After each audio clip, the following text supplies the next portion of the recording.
여러분 반갑습니다. 동아시아사 수업을 담당하고 있는 정재성입니다. 오늘은 첫 번째 시간 동아시아사 수업 오리엔테이션에서 동아시아사의 범위까지 수업을 하도록 하겠습니다. 한 장의 사진을 보면서 수업을 시작하려고 합니다.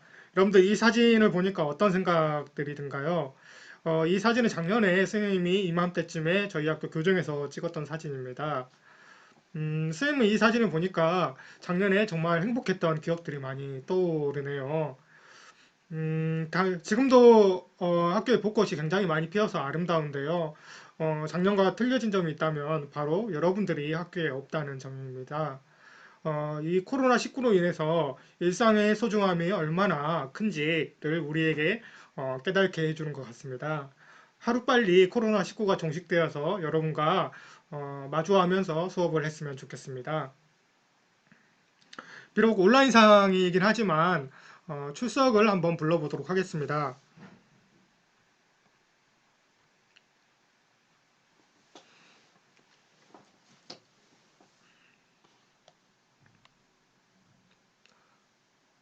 동아시아사 A반입니다. 김나영, 위혜진, 윤소정, 한태민, 김가연, 이수정, 임진경, 김성환, 정승기, 김미나, 김수정, 신경은, 사주원, 박가은, 김성준, 임정은, 윤지연, 이주호.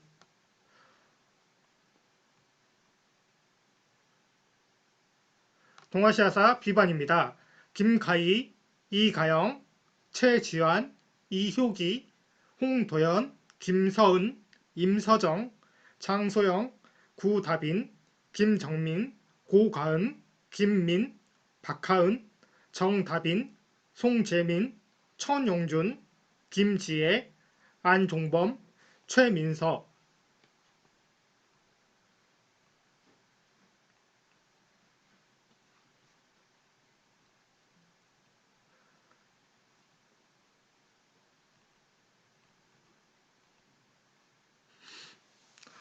여러분들 출석을 한번 불러봤는데요. 다들 건강 유의하면서 잘 지내고 있으리라고 생각을 합니다.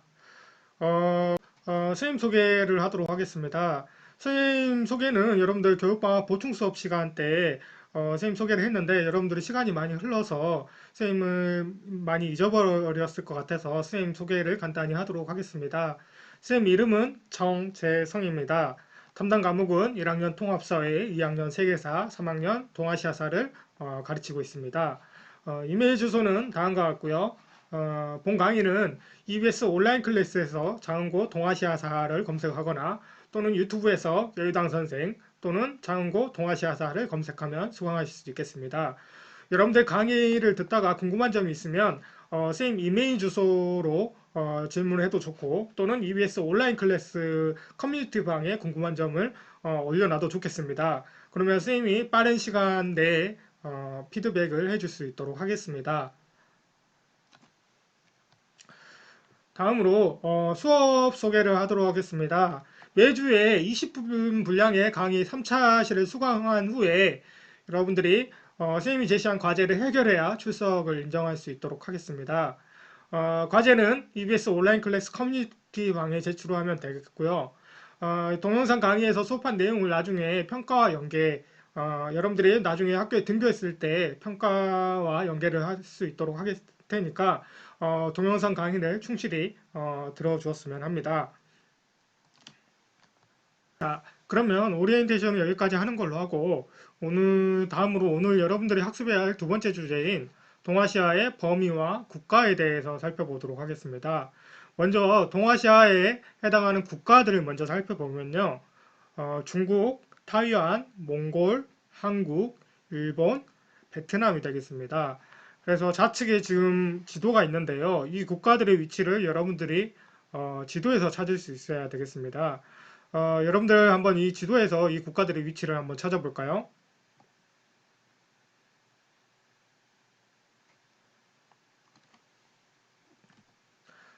다 찾아봤는가요?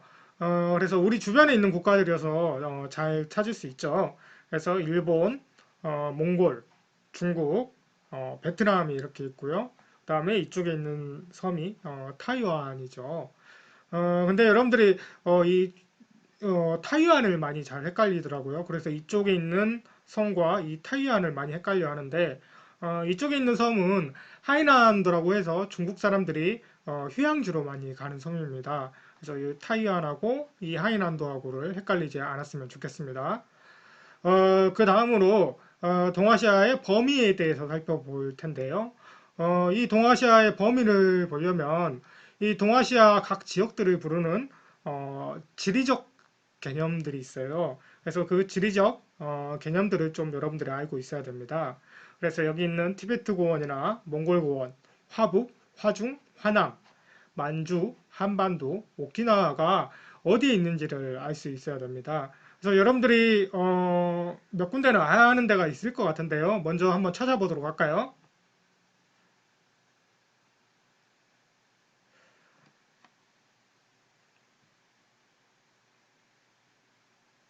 자, 한 번씩 다 찾아봤는가요? 그러면 한번 같이 보도록 합시다.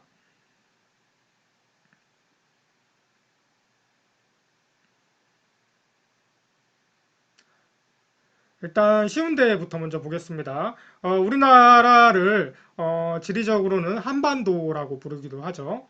그리고 한반도 북부를 만주라고 부르죠. 그래서 만주는 여러분들이 한국사 시간 수업을 할 때도 많이 들어봤을 겁니다. 그리고 일본의 최남단의 섬이죠. 이쪽에 오키나와라고 하는 섬이 있고요. 그 다음에 좌측으로 와서 티베트 고원이나 이 몽골 고원이 위치하고 있습니다. 그래서 여러분들 고원이라고 하면 어떤 지역을 부르는 명칭들일까요? 네, 그렇죠. 고원이라고 하는 지역은 지대가 높은 지역을 말합니다. 그래서 여기 지도에 보면 여러분들 초록색으로 된 데가 지대가 낮은 지역이고요. 이렇게 갈색으로 점점 짙어지는 데는 우리가 그 지대가 높은 지역을 표시하는 거라고 할 수 있겠습니다. 그래서 이 티베트 고원 지역 같은 경우는 세계 지붕이라고 불리기도 하고요. 평균 해발 고도가 4,500m 정도 된다고 합니다. 그래서 올라가면 굉장히 올라가기만 해도 숨이 찬다고 하고요. 여러분들 그 2학년 때 야영을 지리산으로 갔죠. 그래서 지리산 높이가 혹시 몇 미터인지 안가요? 지리산 높이가 1915m라고 하는데, 그러니까 이 티베트고는 지리산 높이의 한 2배 정도 해당된다고 하니까 굉장히 높은 지역이라는 걸 알 수 있겠죠. 어찌됐든, 그렇고, 이 몽골곤 지역은 티베트곤보다는 조금 더 낮긴 한데, 여기도 굉장히 높습니다. 그래서 여기는 평균 한 1500m 정도 된다고 하고요. 여기도 그러니까 사람들이 살기에는 적절하지 않은 굉장히 높은 지역이라고 할 수 있겠습니다. 그러면 이제 나머지는 화북, 화중, 화남인데요. 이 지역들을 구분하는 기준은 강입니다. 그래서 여러분들이 중국사를 앞으로 할 텐데 여러분들이 중국의 큰 강 두 개 정도는 알고 있어야 되겠습니다. 그래서 첫 번째는 이렇게 흐르는 강입니다. 이거를 무슨 강이라고 할까요? 네, 그렇습니다. 이거를 황하강이라고 부르죠.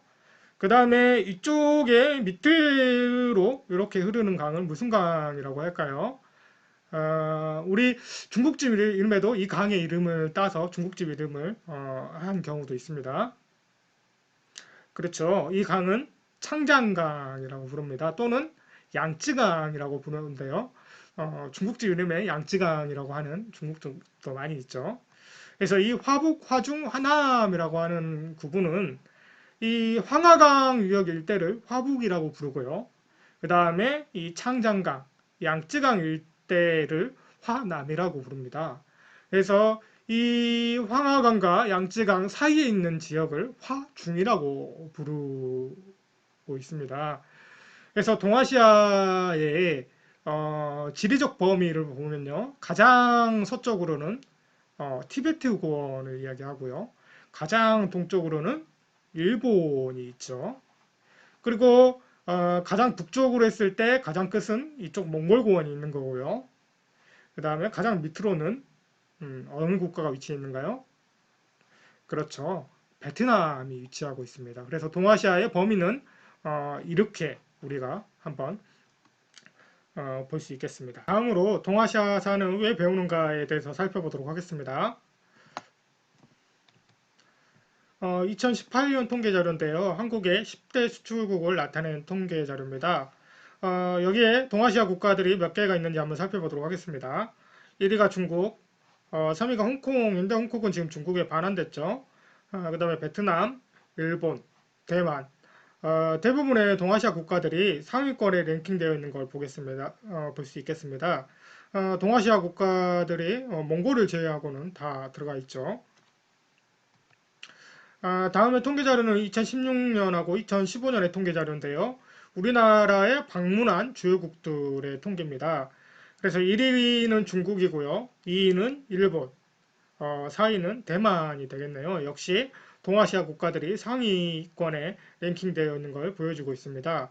이 통계 자료를 통해서 이야기를 하고 싶은 거는 동아시아 국가들 간의 관계가 점점 깊어지고 교류도 많아진다라고 하는 걸 보여주고 있습니다. 그럼에도 불구하고 동아시아 국가들 간에는 아직도 갈등과 분쟁의 요인들이 많이 있는데요. 이 화면은 일본의 아베 총리가 야스쿠니 신사를 참배한 걸 우리나라 뉴스에서 특보로 지금 내보내는 장면을 캡처한 것입니다. 2013년도의 일인데요. 여러분들 야스쿠니 신사라고 하는 것은 어떤 곳인가요? 네, 그렇죠. 야스쿠니 신사라고 하는 건 세계 2차 세계대전의 전범들을 A급 전범들을 모셔놓은 신사입니다. 이 일본의 최고 지도자가 이 신사를 방문했다라고 하는 건 큰 의미가 있는 일인데요. 이러한 야스쿠니 신사 참배 같은 일들을 보면 우리가 역사적 관점을 가지고 이러한 사건들을 보지 않으면 왜 아베 총리가 이곳을 방문하는지를 이해하기가 매우 어렵습니다. 다음으로 이거는 동아시아의 영토 분쟁인 지역인데요. 굉장히 많죠. 뭐 여러 군데에서 영토 분쟁을 벌이고 있는데 우리하고 가장 관련성이 높은 건 이 독도와 관련된 문제라고 할 수 있겠습니다. 그래서 이 독도는 한국하고 일본하고 서로 자신의 영토를 라고 주장을 하고 있는데요. 한국 같은 경우는 이 독도는 우리가 역사적으로 울릉도의 부속섬으로 인식을 해왔고 우리의 영토로 인식을 해왔다라고 주장을 하고 있습니다. 그래서 여러분들 잘 알고 있는 안영복 같은 사람들 이야기하는 것도 이 독도가 우리가 역사적으로 우리의 땅이라고 인식을 해왔다라고 하는 증거를 보여주고 있는 것이죠. 하지만 일본은 럴 전쟁 중에 불법적으로 이 독도를 자신의 영토로 편입시켰는데요. 일본의 주장은 주인이 없는 땅을 자신들이 먼저 선점을 했다라고 주장을 하고 있습니다.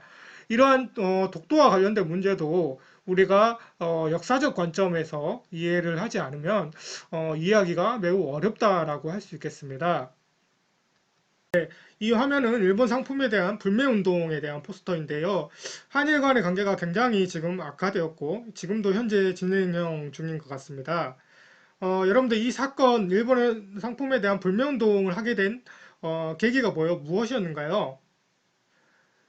이 사건은 우리나라 법원이 일본의 강제징용에 대해서 배상 판결을 하면서부터 시작되었습니다. 일본에서는 그에 대해서 경제보복 조치를 하게 되었고, 우리 정부도 그에 대해서 상응하면서 우리나라 국민들의 정서가 굉장히 안 좋아지면서 일본 상품에 대한 불매운동을 시작하게 되었습니다. 이러한 사건들을 봐도 우리가 이 역사적인, 동아시아에서 역사적인 일들이 얼마나 중요한지를 보여주는 것 같습니다. 결론입니다. 동아시아의 평화와 공존인데요. 그래서 동아시아사를 배우는 이유가 우리 동아시아 국가들이 윈윈하면서 발전해 나가기 위해서는 동아시아의 평화와 공존은 반드시 필요하다라고 하겠습니다. 그런데 이 동아시아 국가들 간에는 서로 역사적인 문제들로 인해서 굉장한 많은 갈등들이 현재도 벌어지고 있고요. 이를 해결하기 위해서는 동아시아 역사에 대한 이해가 필요하다라고 할 수 있겠습니다.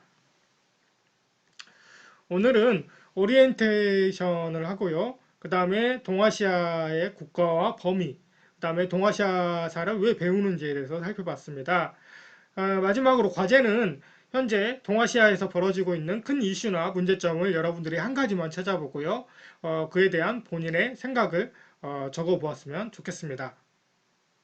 이상으로 오늘 수업을 마치겠습니다.